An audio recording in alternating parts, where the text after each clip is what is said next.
ikhwani wa akhwati, yang semoga kita semuanya dirahmati oleh Allah Subhanahu wa taala.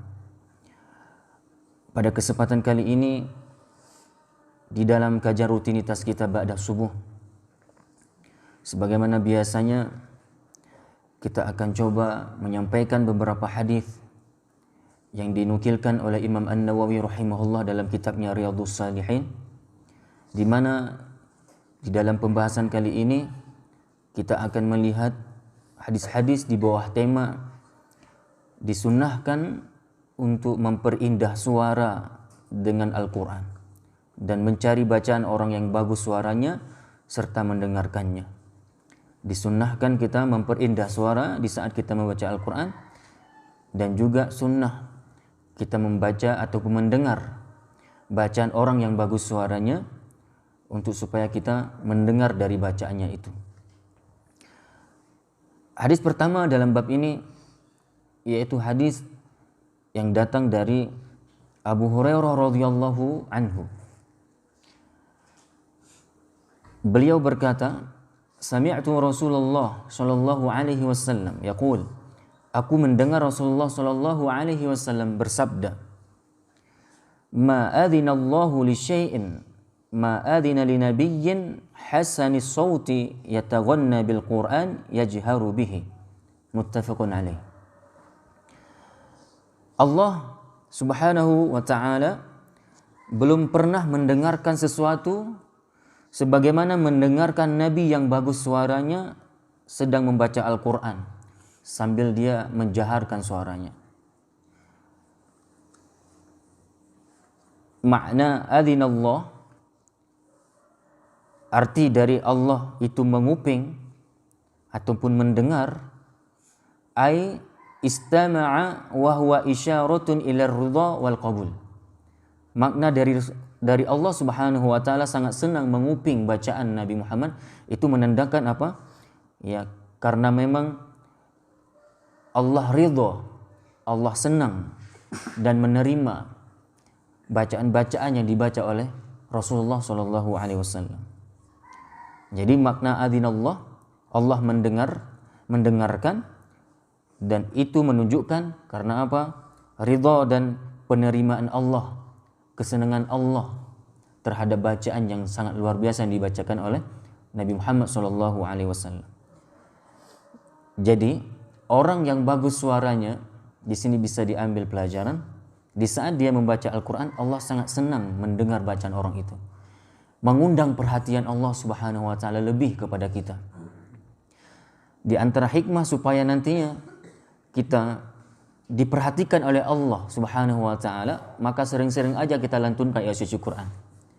Karena membaca ayat suci Quran dengan bacaan yang benar, bacaan yang bagus, apakah itu dengan suara yang bagus ataupun juga bacaannya yang bagus sesuai dengan kaidah-kaidah tajwid yang berlaku, maka di saat itu Allah akan sangat senang mendengar, menguping ya dari bacaan-bacaan kita. Karena apa? Ini menandakan isyarahnya adalah karena Allah itu senang dan ridho terhadap bacaan Quran kita di saat ada hamba yang membaca firman-Nya dengan bacaan yang bagus. Jangan dibayangkan menguping itu seperti manusia. Ini jangan dibayangkan seperti itu. Ini jadi mujassimah nanti kita. Kita nggak boleh menyerupai Allah dengan makhluk. Makna mendengar di sini apa berarti? Mendengar di sini senang mendengar, ridho, suka mendengar bacaan hamba. Disebabkan keridhoannya terhadap bacaan hamba tersebut karena kebagusan bacaan dan suaranya.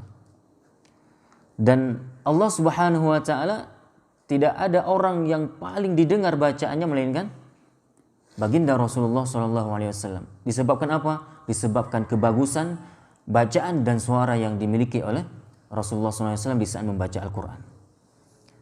Dari itu, kita pun seperti itu. Kalau kita ingin didengar bacaan kita oleh Allah, dalam artian lain berarti kita akan diperhatikan oleh Allah di saat kita membaca Al-Quran. Allah ridha dengan bacaan Quran kita. Bagaimana caranya? Bacalah Quran dengan baik dan benar. Allah ridha dengan bacaan kita. Allah senang. Nah, kalau Allah udah senang, apakah senang-senang saja? dengan bacaan tersebut tanpa ada apapun yang diberikan olehnya nanti kepada kita? Tidak. Tentu tidak. Allah pasti kalau udah senang, Allah akan berikan fadilah. Allah akan berikan kepada kita pahala dari bacaan kita. Di antara pelajaran yang juga bisa diambil dari hadis tadi, hukum di sini berlaku, yaitu memperbagus suara itu adalah sangat diperbolehkan, sangat dianjurkan di saat kita membaca Al-Quran, dan bukan hukum makruh, tidak dibenci, bahkan sangat dianjurkan. Ya. Kemudian di antara pelajarannya juga membaca Al-Quran dengan suara yang bagus itu apa? Akan menyebabkan kelembutan hati. Ya, Allah sangat senang mendengar bacaan orang yang bacaan Quran itu benar. Semestinya kita pun selaku hamba dengan hamba, ya, ketika mendengar bacaan saudara kita itu dengan suara yang benar, dengan suara yang bagus, dengan bacaan yang benar, maka lebih-lebih kita pun harus suka mengupingnya. Kita suka mendengarnya, senang, ya, ridho terhadap bacaan tersebut. Dan apa hikmah dari bacaan dengan suara yang bagus? Hikmahnya adalah membaca Al-Quran dengan suara yang bagus itu akan menyebabkan kelembutan hati, akan lebih hadir rasa renung, ya, resap ke dalam jiwa, akan mengalir air mata, mengkhusyukkan anggota tubuh, dan mengkonsentrasikan pikiran untuk mendengarkannya. Berbeda dengan suara yang tidak bagus, sangat berbeda dengan suara yang tidak bagus. Sebalik dari tadi, bisa-bisa kadang kita mengalihkan pendengaran ke pendengaran yang lain, untuk mendengar yang lain. Bacaan yang tidak bagus dari Al-Quran akan membuat kita akan mengalihkan pikiran ke pikiran yang lain, ya, dan akan membuat penat, bahkan kita jadi capek dengar bacaan orang yang tidak benar, yang tidak bagus suaranya. Bukan malah menenangkan, tapi malah menyusahkan kita. Apalagi bacaan Al-Quran itu dibacakan di saat sholat lagi oleh imam misalnya yang tidak benar bacaannya, yang tidak bagus suaranya, itu akan membuat nanti para jamaah, para makmum yang sholat bersamanya akan mengalihkan pikirannya kepada yang lain. Mungkin dia akan merasa jengkel di dalam jiwanya. Dia akan mengupat si imam tadi di dalam hatinya. Maka ini hati-hati. Dan banyak hari ini kaum muslimin, masjid-masjid yang diisi oleh imam-imam yang dia tidak benar bacaannya. Terlepas dari bagus atau tidak bagus suaranya. Namun kalau kita pandang hari ini, kalau kita perhatikan dari bacaan-bacanya banyak keliru. Tidak sesuai dengan standarisasi yang telah diatur oleh syariah, sesuai dengan kaidah-kaidah tajwid. Makharijul hurufnya tidak benar, sifatul hurufnya tidak benar, tajwidnya tidak benar, al-mudud, panjang pendeknya tidak benar. Nah, bacaan-bacaan seperti ini bisa-bisa mengundang upatan orang. Dengan sendiri akan mengundang ejekan, upatan, kebencian dari para makmum, yang sehingga berefek kepada ketidakkhusyukan. Maka ini hati-hati. Ada satu hadis yang datang dari Rasulullah SAW, dan hadis ini penting kita perhatikan. Ada 3 orang, ya, dalam hadis tersebut disebutkan oleh Rasulullah ada 3 orang yang mana orang ini tidak akan, ya, sampai pahala solatnya ke langit walaupun sejengkal dari atas kepalanya. Ya, jadi Nabi pernah bersabda ada 3 orang yang mana 3 orang ini walaupun dia solatnya itu tidak akan sampai pahalanya, tidak akan sampai ke langit pahalanya itu, walaupun sejengkal dari atas kepalanya pun tidak akan sampai ke langit. Jangankan ke langit, dari sejengkal atas kepalanya pun nggak akan lewat pahalanya itu, tidak akan sampai ke Allah solatnya itu. Dalam arti yang lain apa? Allah nggak menerima solatnya itu. Allah nggak menganggap, ya, pahala solatnya itu berpahala. Siapa mereka? Mereka pertama adalah imam yang dibenci. Imam yang dibenci oleh para jamaah. Dibenci karena kefasikannya, dibenci karena keburukan bacaannya, dibenci karena keburukan akhlaknya. Ya ini. Kalau ada seorang imam yang memaksa diri tetap untuk sholat, memimpin, mengimami para jamaah yang lain dalam keadaan jamaah membenci dia, maka imam yang seperti ini nggak akan sampai pahala sholatnya ke langit walaupun sejengkal dari atas kepalanya. Siapa lagi? Mereka adalah si istri, para istri, ya, yang dia itu tidur di malam hari, nyenyak dia tidur memang. Namun dalam keadaan apa? Di saat dia tidur, suaminya masih dalam keadaan marah terhadap dirinya. Dan dia belum meminta maaf kepada suaminya ini. Karena keburukan akhlak si istri, sehingga suami jengkel, suami sakit hati misalnya. Ya, jadi karena ya tingkah laku istri yang tidak sesuai dengan syariah, tidak sesuai dengan ya tipikal wanita muslimah itu sendiri, yang sehingga membuat suami itu marah karena mungkin perkataan kasar yang dilontarkan oleh si istri kepada suaminya dan lain sebagainya, yang menyebabkan nantinya si suami jengkel, marah, sakit hati, dan si istri ini belum minta maaf. Dia tidur dalam keadaan suaminya itu masih marah. Nah, istri yang seperti ini, walaupun dia sholat 5 waktu, tambah lagi dengan tahajud, tambah lagi dengan rawatib misalnya, dan sunat-sunat yang lainnya, sungguh orang yang seperti ini, si istri-istri seperti ini tidak akan sampai pahala sholatnya ke langit, walaupun sejengkal dari atas kepalanya. Dan yang satu lagi siapa? 2 orang muslim yang mereka itu saling bermusuhan, namun mereka tidak saling memaafkan. Mereka ya menjalani hidupnya larut dengan kebencian, ya, dengan kemarahan. Maka ini hati-hati, jangan tanamkan kebencian di dalam hati kita kepada saudara kita muslim. Jangan pernah kita suuzon, berburuk sangka, ya, sampai tidak tutur sapa juga. Ketika berjumpa kita berpaling wajah. Orang yang seperti ini kalau nggak saling memaafkan, walaupun dia sholat 5 waktu, walaupun dia ke masjid, dia tegakkan sholat 5 waktu, dia tambah sholat dengan sholat-sholat sunnah yang lain, namun perlu kami pertegaskan, orang yang seperti ini juga bahagian dari golongan yang ketiga tadi. Dia tidak akan mendapatkan pahala dari sholatnya. Pahala sholatnya itu tidak akan sampai ke langit walaupun sejengkal dari atas kepalanya. Dalam artian apa? Allah nggak nerima. Allah nggak menerima sholat orang yang suka bermusuhan. Apa harus kita lakukan? Maka harus saling memaafkan. Coba, padahal kita sudah melakukan aktivitas ibadah yang bersifat vertikal, yang luar biasa, padahal hukumnya adalah wajib. Dan itu bahagia pada rukun Islam, yaitu sholat 5 waktu. Begitu besar sebenarnya semestinya pahala yang akan kita peroleh dengan sholat 5 waktu itu. Namun walaupun vertikal kita mantap, kokoh, hablum minallah kita kokoh, tapi hablum minannas kita rusak, berefek kepada tidak diterimanya sholat kita. Coba, Allah nggak redha dengan sholat kita. Ada yang bahkan mereka sholat 5 waktu berjamaah, satu saf, satu sama yang lain, namun hatinya tidak satu saf. Fisiknya satu saf, kakinya rapat, ya, bahunya rapat, namun hatinya tidak rapat. Namun hati mereka berpisah. Ini yang terjadi hari ini tengah-tengah kaum muslimin. Dan ini bahagia pada fenomena yang akan terjadi, yang sedang terjadi juga hari ini menjelang datangnya kiamat besar. Di saat apa? Banyak kaum muslimin hatinya terpecah belah. Ini fenomena yang sedang kita saksikan bersama. Mudah-mudahan tidak ada di musola kita ini. Mudah-mudahan tidak ada ya model-model kehidupan, gaya-gaya hidup, sikap, perilaku yang seperti yang dimaksud oleh hadis di dalam masjid kita ini. Kita memang harus pastikan diri kita, kalau memang saf kita rapat, kaki kita rapat, bahu kita rapat, hati kita juga harus menyatu ya, dengan ikatan iman dan Islam. Kalaupun ada yang satu sama yang lain dia saling marah-marahan, saling benci-membenci, cepat-cepat memaafkan, cepat-cepat meminta maaf. Kalau enggak ada guna sholat 5 waktu kita, enggak keterima oleh Allah. Bisa dipahami? Yang ingin kami sampaikan apa? Berhubungan dengan materi, salah satu dari orang yang Allah enggak akan terima sholatnya, yang dia tidak akan membawa pahala, tidak akan mendapatkan pahala dari sholatnya itu, yaitu siapa tadi?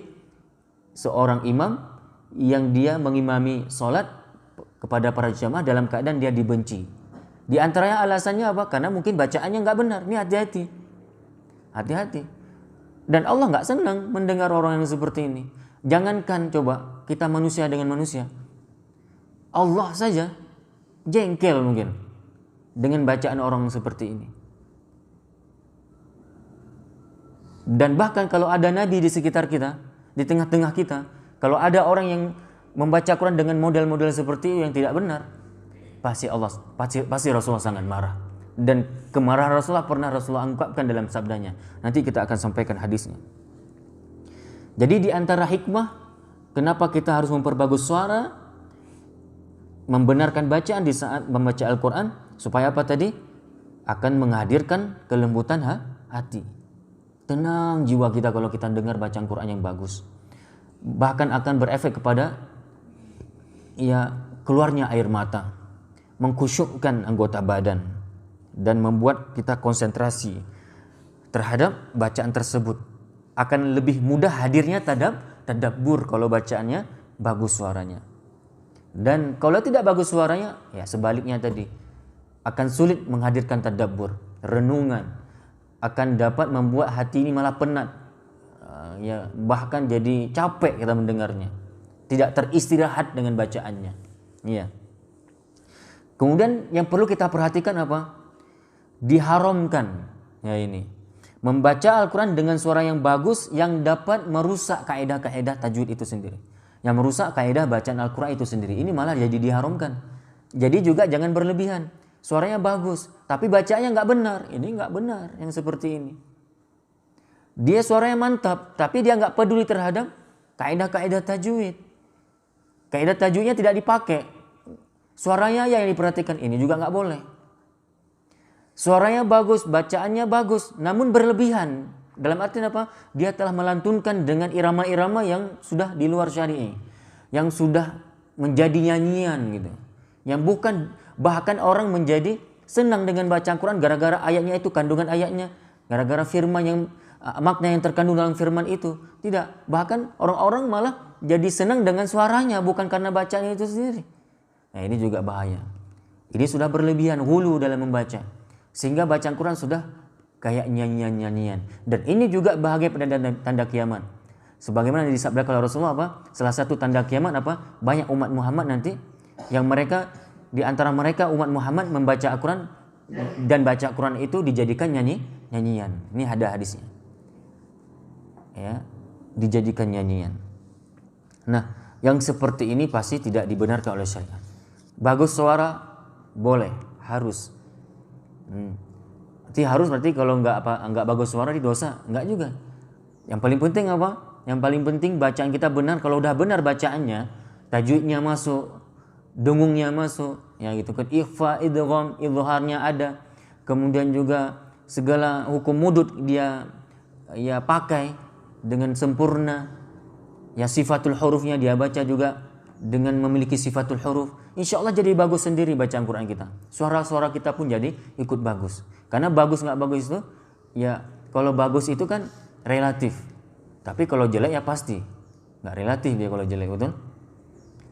Dia kalau cantik, bagus, relatif. Tergantung orang nilai. Ada yang kadang suaranya kita pikir nggak bagus menurut kita. Ada orang mengatakan suara kayak gitulah kita enak dengarnya. Ada yang kayak gitu. Namun kalau jelek itu nggak khilaf. Yang gitu kan. Pasti kalau jelek itu semua orang sepakat itu jelek gitu. Nah, maka hati-hati yang suaranya jelek. Diperbagus ya, diolah. Nah, diolah. Nah, kenapa harus seperti itu? Karena Rasulullah SAW bersabda, ya, hadis yang datang dari Abu Lubabah Bashir bin Abdul Mundhir radhiyallahu anhu, anna Nabiy sallallahu alaihi wasallam qala, "Man lam yataghanna bil Qur'an falaysa minna." Nah, ini hati-hati. Ini tegas Nabi katakan apa? Barang siapa yang tidak membaca Al-Qur'an dengan suara yang bagus, ya. Barang siapa yang membaca Al-Qur'an dengan suara yang tidak bagus, man lam yataghanna bil Qur'an, yang tidak membaca Quran dengan bacaan yang benar. Para ulama juga mengatakan tidak bagus dalam artian bagus suaranya, tapi bagus dalam artian benar bacaannya dan bagus suaranya juga. Maka kalau tidak dia membaca Quran dengan seperti itu, falaysa minna, maka dia bukan golongan kami, kata Nabi. Coba. Nabi tidak menganggap kita umatnya. Nabi tidak menganggap kita golongan dari Nabi dan para sahabat. Ya. Ketika kita membaca Quran dengan bukan bacaan yang benar dan tidak bagus suaranya dan tidak memperbagus bacaannya, memperbagus suara bisa membaca. Jadi barang siapa tidak membaca Al-Quran dengan suara yang bagus dan benar, ya ini berarti maknanya tidak hanya sekedar bagus suara, tapi apa? Barang siapa yang tidak membaca Al-Quran dengan suara yang bagus dan benar, maka dia tidak termasuk golongan kami. Hadis dan yang diriwayatkan oleh Abu Daud dengan sanad yang jayyid, dengan sanad yang bagus. Dari itu sama-sama saudaraku yang dirahmati Allah Subhanahu wa taala, kita perhatikan bacaan Quran kita sekarang. Kalau memang bacaan Quran kita masih dalam keadaan tidak benar, tidak bagus, maka sama-sama kita berusaha untuk memperbaikinya, dan ini hukumnya wajib ain. Apa hukumnya? Memperbaiki bacaan Quran, belajar Quran itu hukumnya adalah fardu ain. Setiap individu muslim wajib belajar, dan seandainya dia sempat meninggal dunia, dan ini sebuah kepastian, naudzubillah. Kalau ada seseorang meninggal dunia, berpisah dengan kehidupan dunia, atau diistilahkan dengan yang namanya kematian datang mendatanginya itu, dalam keadaan dia belum belajar Quran, ya, dia belum memperbaiki baca Qurannya, maka sungguh dia telah meninggal dunia dalam keadaan melakukan dosa besar. Dia telah meninggalkan kewajiban besar, yaitu belajar Quran. Dosa dan sangat berdosa orang yang hidup tanpa ada inisiatif untuk mempelajari bacaan Quran. Dia sekali lagi meninggal dalam keadaan berdosa. Kenapa berdosa? Karena dia meninggal dalam keadaan meninggalkan kewajiban yang bersifat fardhu ain.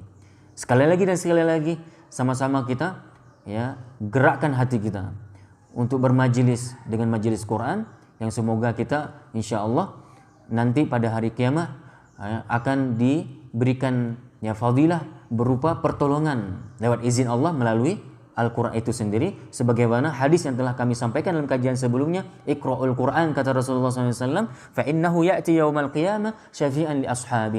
Bacalah Quran, karena sesungguhnya ya Al-Quran itu nanti pada hari kiamat akan mendatangi orang-orang yang selalu membacanya di waktu di dunia dulu, ya, untuk supaya diberikan pertolongan. Wallahu a'lam bishawab. Ini dulu yang dapat kami sampaikan dalam kajian kali ini. Ya, mudah-mudahan ada pelajaran-pelajaran yang sudah bisa diambil. Kita padai dengan doa kafaratul majlis. Subhanakallahumma wa bihamdika asyhadu an la ilaha illa anta astaghfiruka wa atubu ilaik. Wassalamualaikum warahmatullahi wabarakatuh.